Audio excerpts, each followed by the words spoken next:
রাজশাহী মহানগর দায়রা জজ মোহাম্মদ আব্দুর রহমানের বাসায় প্রবেশ করে তার ছেলেকে হত্যা এবং স্ত্রীকে হত্যা চেষ্টার অভিযোগে দায়ের করা মামলার একমাত্র আসামি লিমন মিয়ার ৫ দিনের রিমান্ড মঞ্জুর করেছেন আদালত।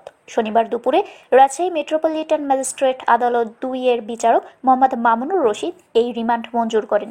রাজশাহী মহানগর পুলিশের মুখপাত্র গাজীউর রহমান বিষয়টি নিশ্চিত করেছেন। তিনি জানান, মামলার তদন্তকারী কর্মকর্তা রাজপাড়া থানার উপপরিদর্শক আসাদুল ইসলাম জিজ্ঞাসাবাদের জন্য আদালতে আসামির ৭ দিনের রিমান্ডের আবেদন করেছিলেন। শুনানি শেষে আদালত তার ৫ দিনের রিমান্ড মঞ্জুর করেছেন।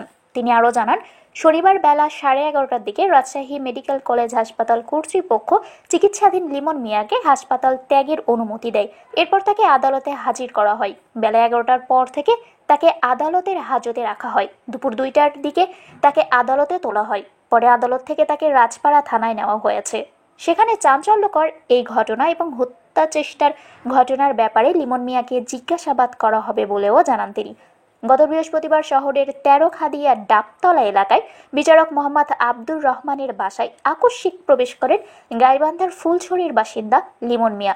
এরপর তিনি বিচারকের ছেলে তাওসিফ রহমানকে ছুরিকাঘাতে ও শ্বাসরোধে খুন করেন। লিমন মিয়ার ছুরিকাঘাতে বিচারকের স্ত্রী তাসনিম নাহার লুসিও আহত হন।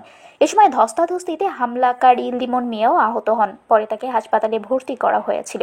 এদিকে নৃশংস এই হত্যাকাণ্ডের ঘটনায় শুক্রবার নিচে বাদী হয়ে লিমন মিয়াকে একমাত্র আসামি করে রাজপাড়া থানায় একটি হত্যা মামলা দায়ের করেন বিচারক মোহাম্মদ আব্দুর রহমান। আসামি এই হত্যাকাণ্ড পূর্ব পরিকল্পিতভাবে ঘটিয়েছেন বলে এজাহারে দাবি করা হয়েছে। শারমিন শিমু, বরেন্দ্র টেলিভিশন।